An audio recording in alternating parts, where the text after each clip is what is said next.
Hey everybody, so what I'm going to play for you guys is an excerpt from Ben Shapiro's show, and I am not exaggerating. In this clip, Ben Shapiro gets almost nothing right. That really isn't that much of an exaggeration. So let's take a look at the clip, and then I'll stop and go as it goes along. Hi. So earlier today, I was chatting in a debate group with some folks in the UK and Canada, and they said the quality of life is better there than in the US. One of them actually used to be a US citizen. They argued that there's less poverty, better education, and that they also prefer the healthcare systems in their countries. A number of Americans joined in, and they seem to strongly agree. So I'm quite outnumbered. I'm just curious how you would respond. Okay, so a few things that are fairly obvious. The United States does have a significantly larger GDP per capita than Canada. Canada has about $46,000 per capita. The United States has about $63,000 per capita, which is a significantly larger sum. As far as healthcare, you sort of have to determine what you want. Do you want immediate access to the surgeries that you want, in non-times of pandemic? Do you want the ability to try treatments that you wouldn't otherwise be able to get? Do you want a rationed care system? Are you most worried about emergency care without having insurance? That is a question of choice. All right, so I mean that's a common go-to of conservatives, and I won't even this isn't what I'm talking about when I'm saying that he gets a lot of things incorrect. I mean this is something I disagree with him on, but I wouldn't necessarily call this as incorrect. It is more of just improper framing because he is not wrong. If you are wealthy in the United States, you do have more choice than if you live in Canada. That is true. If you make a lot of money, you definitely are able to really fluctuate with where you want to get your health care, what kind of treatment you want to get. And he is not incorrect that people that are more well off from Canada do come to the United States because they can get better treatment here if they have more money. That is the key. If you are more well off, if you are a poor person in the United States, it is incredibly difficult to get health care. If you don't qualify for Medicaid for whatever reason, it is very difficult to get certain treatments. Certain treatments covered. Medicaid doesn't cover everything. It is very difficult to get healthcare in the United States if you are not a wealthy person. In Canada, everybody has access to healthcare. There are no poor people from Canada coming over to the U.S. because I just want to spend. I actually really want to spend some money on healthcare. So that's not the reality of what's happening. So he's not wrong. More choice if you are well off. And I hate this argument that in countries that have Medicare for all systems where everybody has access to healthcare, that they ration care, just because it completely ignores the fact that we do ration care here, but we ration it based on the size of your wallet. So let's keep going. I would prefer to live in a system where I have insurance and where my insurance means that I can basically get what I need on demand at any time, right? There's a reason people travel from Canada to the United States for surgery. They don't travel from the United States to Canada or the United States to the UK. As far as the educational system, it depends on where you're talking about. So if you're talking about the university system, the United States blows away Canada, blows away the UK. We have. All right, and so this is another thing where he is not wrong that the best universities in the United States, they top the best universities in Canada. But in Canada, everybody can go to college. Everybody has a chance at going to college. And there are some people. All right, and so this is a little pet peeve of mine. So a lot of people like to give this kind of rationale that, and this is I guess kind of anecdotal on my part, but I see it happen all the time, where people say well, not everybody should go to college, so college shouldn't be free because not everybody should go to college. But the thing is, this ignores two very basic things. One, people who say oh, not everybody should go to college often put themselves in the category of people that should go to college. They'll be oh, not everybody should go. I mean, I should go. Don't get me wrong, I should go, but not everybody is meant to go to college. Awful convenient. What a coincidence. And then the other thing is it's based on this assumption that there aren't people who are in college that right now that in the United States that maybe shouldn't be in college based on this idea that if they're not putting in effort or something. The way it has right now is there are people who maybe shouldn't be in college by the definitions that these people are using. Say if they're not putting in the right amount of effort, these are people who shouldn't be in college. The only difference is people who are wealthy can go, that don't belong in college, can go to college.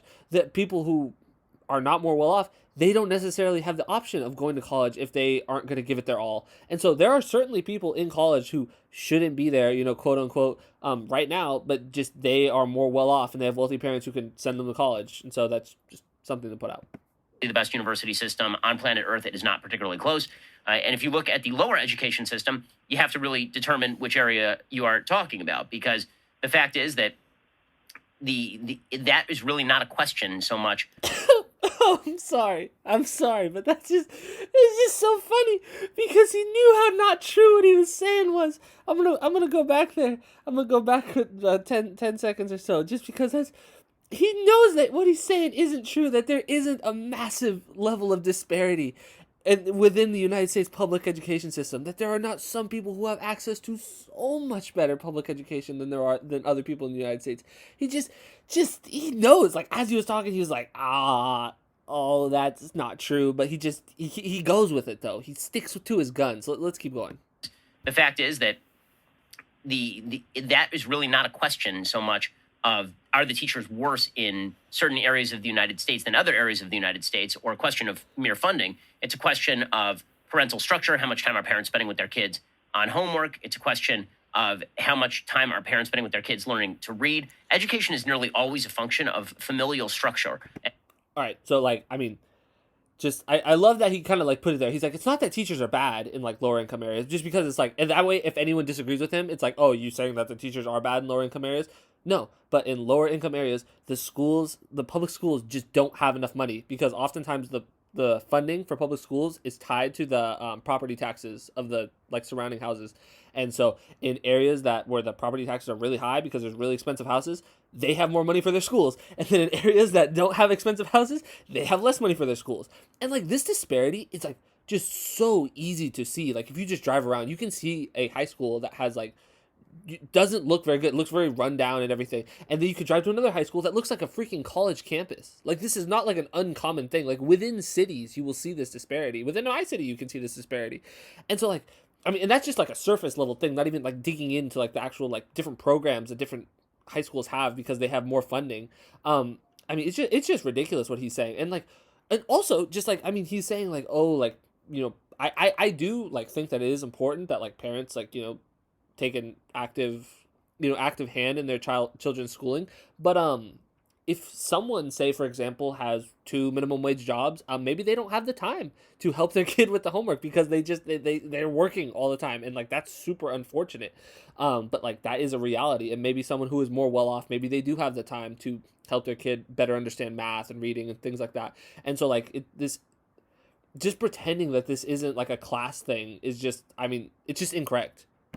Areas where parents spend a lot of time with their kids on education, the schooling tends to be almost a secondary concern. As far as sort of quality of life and ease of living, if you're talking about the availability of government benefits, there's more availability of government benefits in places like Canada. There's more availability of government benefits in places like the UK. If you're talking about the opportunity for entrepreneurship, for making something of yourself, building your own business, leading a freer life, then the United... Okay, so this is where he starts to just make things up. Because, all right, so this Business Insider, using 2018 data, they did a list of countries where the parents, if your parents were born into like the bottom half, in terms of wealth, like the bottom half of like wealth holders, in the United States, you were 12.5%.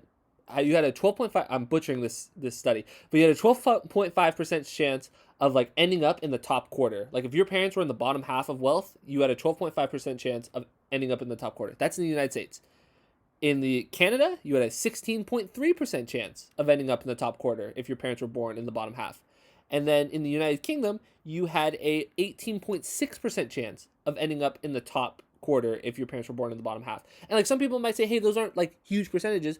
That's still, he is saying though that you have more chance at like economic mobility in the United States. You just don't. And he brings up starting a business, and I will link both of these studies in the description below. It was a study by U.S. News. The United States, and this was from 2020. The United States was ranked number 20 in terms of ease of starting a business. Both the UK and Canada were ranked above the United States. Like I said, the US was ranked 50, I believe, and then the UK and Canada were ranked above the United States in ease of starting a business. So he is just incorrect with what he's saying. And like, I get it. There is this like persona that like it's easier to like do business in the US, and it's easier to like pull yourself up from your bootstraps in the US. Like economic mobility is more rampant in the United States. But that just isn't the case. That it just isn't. is obviously better. So it depends what you're looking for. And it depends on whether Okay. you feel like you're integrating in a community that you found people that you share values with. It's very hard to compare apples to oranges, especially when you're talking about, like, if you look at countries that say they're happy, countries in Norway, Denmark, Sweden, very, very high levels of social compatibility and social fabric. Also, extremely monochromatic, very little diversity in a lot of those societies. And so everybody sort of thinks in similar fashion because So this is something that I was actually shocked to discover. I Googled, this is just Wikipedia, so bear with me. Maybe it's incorrect. Wikipedia is not the best source, but you look on Wikipedia. Apparently, Canada is more ethnically and culturally diverse than the United States. I, I, I was very surprised to see that. I really was. And so he brought up Norway and Sweden. They are more culturally, ethnically homogenous, but he kind of brought them up because they are more homogenous than the United States. We've been talking about Canada this whole time, and he's specifically been talking about Canada and the UK. The UK, I believe, is less diverse according to what I looked at, but Canada more diverse than the United States. Couldn't believe it. Also, I just don't think that that's like a good reason as to why we have more diversity, thus like things are going to be worse here, I guess is what Ben Shapiro's trying to say. I just don't buy that argument, but his argument doesn't even hold up because Canada has more diversity than the U.S. According to what I saw on Wikipedia. Fact check me. I'd love to be corrected if that's wrong. If anything I say is wrong, please correct me. But from what I've seen, this is what I know. a lot of commonality and shared background. In areas of more diversity, you get more diversity. That's definitely an upside. It's also, the possibility for more conflict. So again, you get to choose, but it depends on the metrics that you are using. If you're using objective metrics like where are you most able to make a lot of money, where are you most able to live free, where are you most able to practice your religion without interference by the government. This one, thought it was super interesting. Looked it up. Freedom of religion is a constitutionally protected right in Canada. So he's just like, where am I more free to practice my religion? U.S. or Canada? Got to be U.S., right? Because freedom of religion, First Amendment, bro. It is a constitutionally protected freedom of religion, constitutionally protected in Canada. He's just bringing things up that like he thinks that like the U.S. has like these things because of like these stereotypes about the U.S. But like freedom of religion is a thing, and I don't believe it's constitutionally protected in the UK, but they also have freedom of religion in the UK. I just don't think it's like cemented in their constitution. But in Canada, it is a constitutionally protected right, freedom of religion. So let me just let him finish up here. Overall values to me, the United States blows away Canada and the UK on all of those metrics. If you're looking for government largesse, then probably you should look for a place that is not the United States, or travel yourself over to Massachusetts or California. And so, I've said pretty much all I have to say about this video, obviously intermixed with it, but just, I think the biggest takeaway from this is that we can't just take everything, a lot of times we can't take people like Ben Shapiro, you can't take them at face value, and you have to actually dig into the things that they're saying. You can't just assume that they're telling the truth, because a lot of times they're just playing off these stereotypes that exist, and I'm not going to deny that these stereotypes don't exist, but a lot of them just aren't true. This notion that there's more economic mobility in the United States, that doesn't often bear out to be true. The idea that the United States is the best place for healthcare, not true. There's just many things, and I think that we really have to dig into these specifics, and we can't just let things slide by. Anyway, that's about all I have to say about this clip. I really hope you guys enjoyed this video. If you guys disagreed with anything I said, please leave a comment down below. But if you enjoyed the video, make sure to like and subscribe, and have a great